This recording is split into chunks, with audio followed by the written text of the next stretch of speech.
Avaliação cognitiva no TEA, parte 6. Comunicação. Me chamo Patrícia Omiak, sou aluna do Polo São José dos Pinhais Centro. Comunicação. Os processos comunicativos dentro das sociedades organizadas são estabelecidos dentro de modalidades que garantem as trocas comunicativas, sendo capazes de permear toda a comunidade, sustentando, promovendo e perpetuando a transmissão de hábitos e costumes culturais e sociais. Fazem parte desse processo padrões de linguagem verbal, gestual e não verbal, sistemas de signos e símbolos convencionais e desenvolvido por meio da cultura de uma comunidade. Somam-se a estes, também em sociedades letradas, as funções de leitura e escrita, responsáveis pela transmissão do conhecimento por gerações e gerações. Os indivíduos com transtorno do espectro autista têm grande limitação do desenvolvimento na maior parte dessas condições comunicativas e necessitam de grande apoio para chegar à apropriação de padrões mínimos de modalidades comunicativas. Muitos alcançam os padrões mais elaborados, como a leitura e a escrita. Porém, grande parte dos indivíduos com o TEA apresenta algum grau de defasagem no uso de padrões de comunicação em suas interações sociais. O mais importante a ensinar a essa população são formas de utilizar condutas comunicativas com apoio de ferramentas e instrumentos auxiliares, adaptados às suas necessidades, progressivamente. Aprender desde o ato de apontar até o uso de ferramentas de comunicação suplementar e aumentativa são passos fundamentais para a promoção do acesso à linguagem. Favorecer o uso de formas instrumentais que garantam a comunicação das pessoas com autismo em suas necessidades básicas, possibilitando que façam pedidos, aceitem ou recusem objetos, bem como compartilhem com outros. São objetos fundamentais a serem alcançados pelos os indivíduos com o transtorno do espectro do autismo. Linguagem não verbal. A comunicação humana ocorre não somente com o uso da fala, das palavras e do cursor oral. Muito do nosso processo comunicativo depende do que não é dito pelas palavras. Dentro do espectro de severidade do autismo, podemos encontrar dificuldade tanto na linguagem oral quanto na comunicação por qualquer outra via. O uso de gestos, a ausência de expressão facial ou expressões incompreensíveis nos contextos internacionais são comuns aos quadros no TEA. A comunicação não verbal é transmitida por meio de nossas posturas corporais, expressões faciais, gestos, trejeitos pessoais, sinais e símbolos convencionais criados pela cultura de uma comunidade. Os indivíduos com TEA carecem dessa capacidade e, por isso, enfrentam maiores dificuldades nos ajustes comportamentais dentro das interações sociais. A teoria da mente e as características da cognição social interferem diretamente nessa condição atípica de enfrentando os processos comunicativos e de interação social. Muitas vezes, a criança com autismo, com grande dificuldade de comunicação, busca por si só aquilo que deseja, pois não se sabe nem consegue solicitar ajuda. Corre riscos físicos, por exemplo, ao tentar alcançar objetos ou alimentos guardados fora do seu alcance, escalando armários em busca do que deseja, ou correndo atrás de um brinquedo sem perceber o contexto das ruas. A incapacidade de compreender as expressões dos outros em especial da própria mãe, faz com que ele se proteja da aproximação de pessoas estranhas, de ambientes de risco como piscinas, parques ou ondas do mar. Faz parte do trabalho educacional e terapêutico ensinar a essa população formas de interpretar estados emocionais, expressões faciais, pistas contextuais, pois o comprometimento da cognição social interfere no desenvolvimento dessas habilidades do indivíduo com transtorno do espectro autismo, fazendo que sejam vistos muitas vezes como esquisitos, mal educados, antipáticos ou birrentos.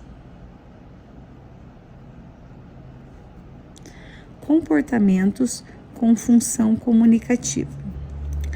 O indivíduo com autismo não apresenta nenhuma características fenotípicas que seja observável em um primeiro contato, como ocorre em grande parte das síndromes.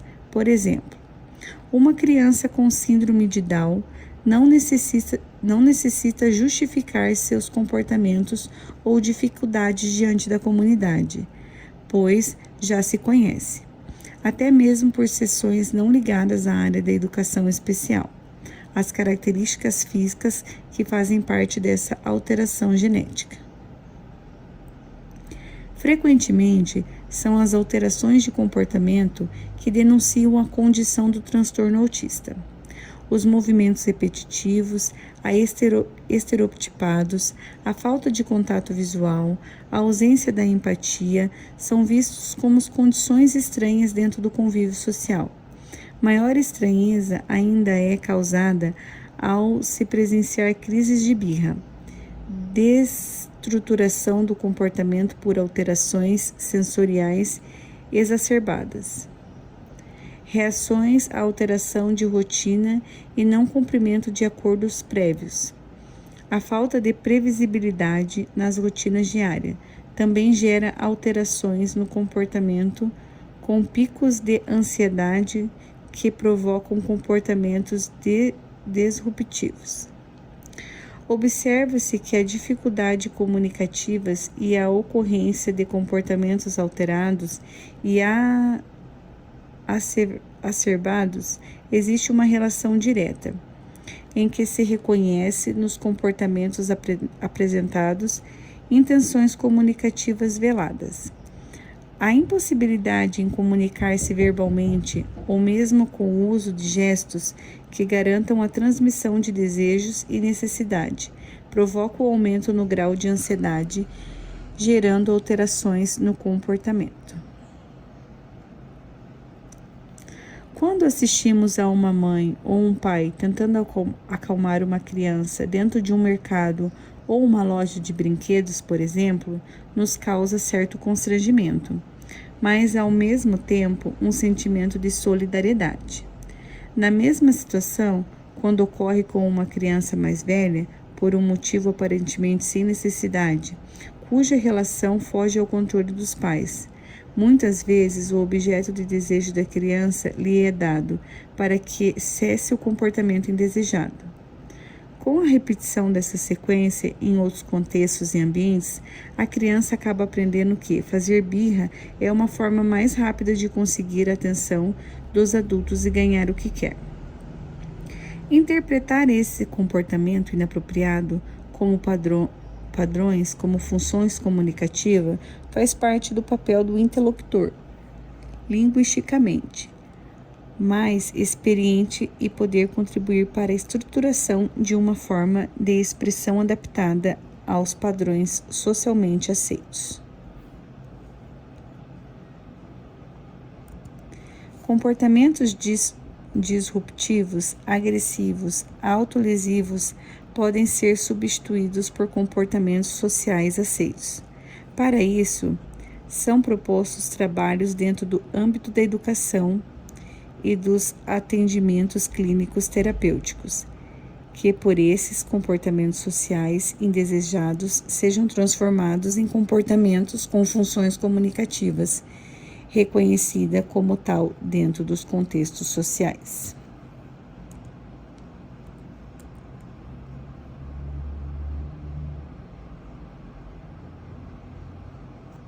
Construção de significados compartilhados. Vivemos em um mundo repleto de signos e desde muito cedo aprendemos a operá-los de forma habilidosa. Constantemente interpretamos sinais, falamos, escrevemos, praticamos a leitura, interagimos com o mundo e outros por meio dessas ferramentas simbólicas. Partilhamos conceito e conhecimentos pela linguagem em toda a sua forma de manifestação. O desejo urgente de desenvolvimento de uma função comunicativa, nos casos de TEA, não se encerram somente com a aquisição de palavras. A busca maior se dá por uma interação comunicativa, por intermédio do uso de signos compartilhados dentro dos contextos sociais em que se insere. Não basta falar e escrever, é preciso utilizar essas ferramentas como intenção comunicativa. Valdez e Ruggieri descrevem alguns princípios básicos que facilitam a interação com pessoas com o TEA e que podem potencializar o desenvolvimento da comunicação desses indivíduos. De forma resumida, destacamos aqui os principais pontos colocados pelos autores. A comunicação é favorecida à medida que se oferece oportunidades para seu desenvolvimento em ambientes naturais, como em parquinhos, em contato com outras crianças, em passeios familiares, na escola, na casa de parentes ou pessoas próximas.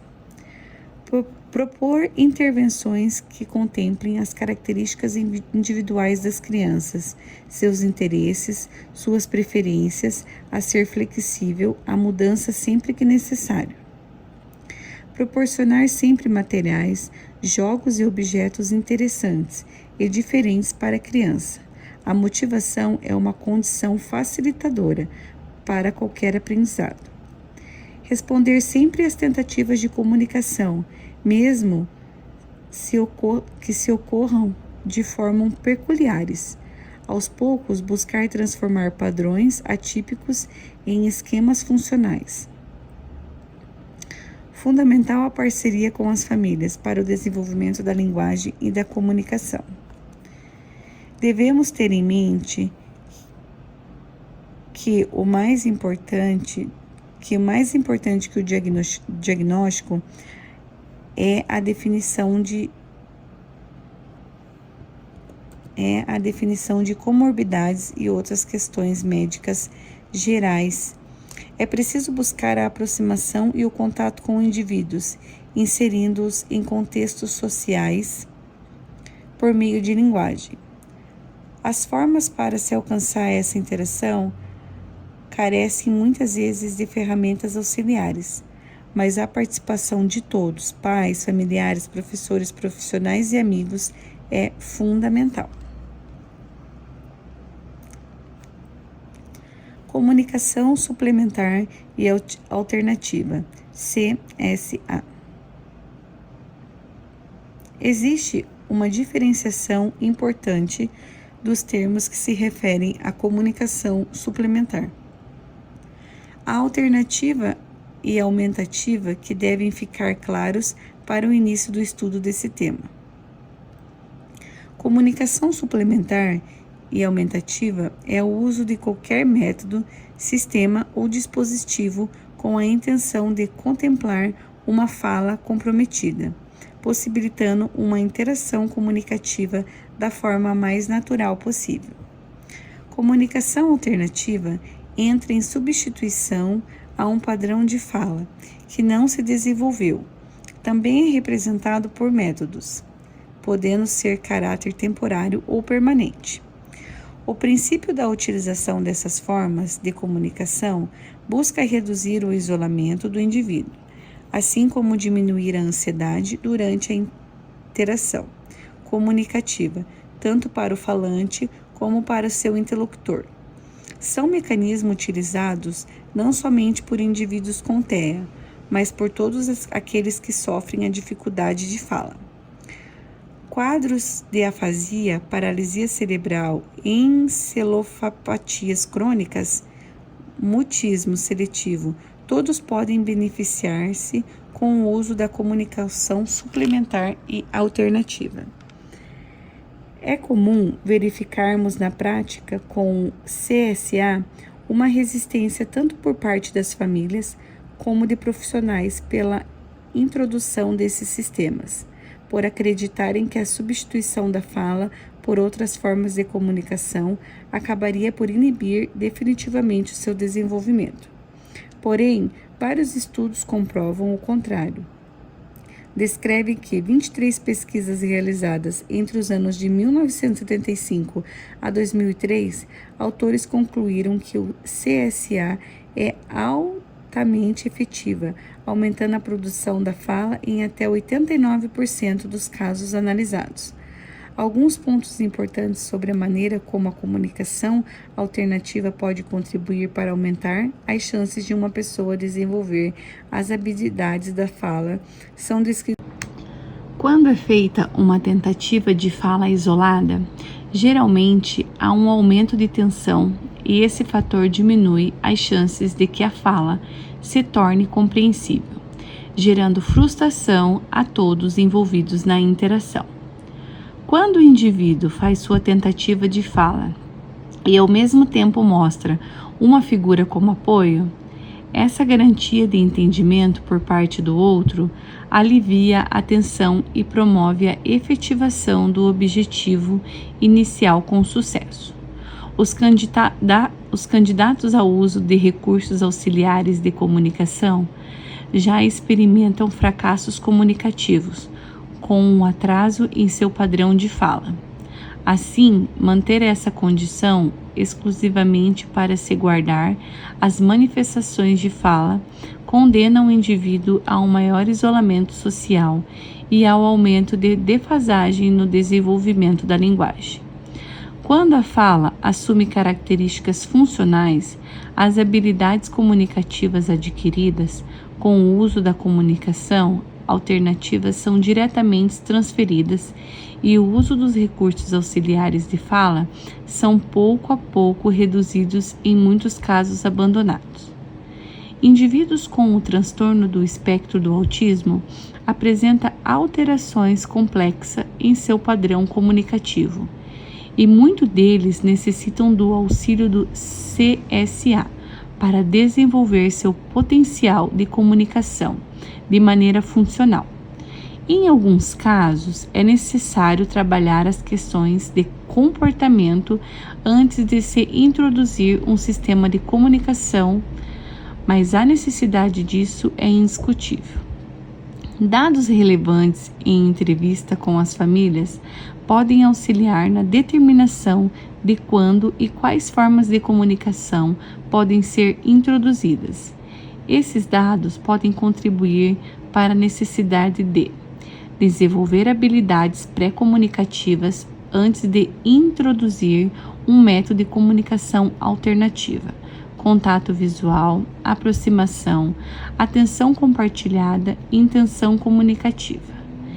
Selecionar um repertório básico e individualizado a ser trabalhado. Escolher o sistema mais adequado às condições físicas e cognitivas do indivíduo. Definir o ritmo de apresentação dos símbolos. Sistema aumentativos e alternativos de comunicação. Considerados como conjuntos organizados de elementos que não utilizam a fala para a comunicação, esses sistemas precisam ser ensinados, pois não surgem espontaneamente. Imaginar que o indivíduo com autismo não compreende os contextos comunicativos a que são expostos e que, sem auxílio de sistemas alternativos, também não pode fazer entender, provoca uma sensação desesperadora para que os que convivem com esse indivíduo e para eles próprios. O objetivo inicial do uso do CSA é desenvolver ou recuperar a capacidade de comunicação do indivíduo acometido por um transtorno ou desvio de desenvolvimento, seja ele temporário ou com uma condição permanente. No caso específico do transtorno do espectro do autismo, leva-se em consideração o fato de que esses indivíduos processam com maior facilidade informações visuais e concretas de informações abstratas. A linguagem verbal, no entanto, necessita justamente desses processamentos auditivos e cognitivos, o que dificulta sobremaneira interpretação por parte do indivíduo autista dessa modalidade de comunicação. Sistema de Comunicação por Trocas de Figuras, o PECS. Desenvolvido nos Estados Unidos pelo psicólogo Andrei Bond e a fonoaudióloga Lori Frosten em 1985, o PEC foi criado com o objetivo de acelerar o desenvolvimento de habilidades comunicativas de crianças com TEA e outros transtornos que apresentem alteração de linguagem. Visa mostrar à criança que, por meio da comunicação, ela pode conseguir o que deseja de forma mais rápida, evitando as alterações de comportamento. Esse sistema utiliza figuras impressas que o indivíduo deve entregar ao seu interlocutor para solicitar algo. Todo o material é confeccionado exclusivamente com base nos interesses do indivíduo e aos poucos é ampliado paralelamente ao aumento do vocabulário e das possibilidades de utilização dentro dos contextos comunicativos a que o indivíduo é exposto. A seguir, um exemplo de material em que se utiliza PECS. Traduzimos para o português como álbum de comunicação alternativa. Nele são fixadas as figuras de trabalhos escolhidas pelos interesses individuais e ou necessidade imediata para auxiliar a comunicação. A faixa azul na base do álbum é denominada prancha. Nela, inicialmente são colocadas as figuras escolhidas pela criança de maneira isolada. Mais tarde, com a evolução do processo de comunicação, é possível ordenar elementos na prancha, formando frases e comentários. Por John.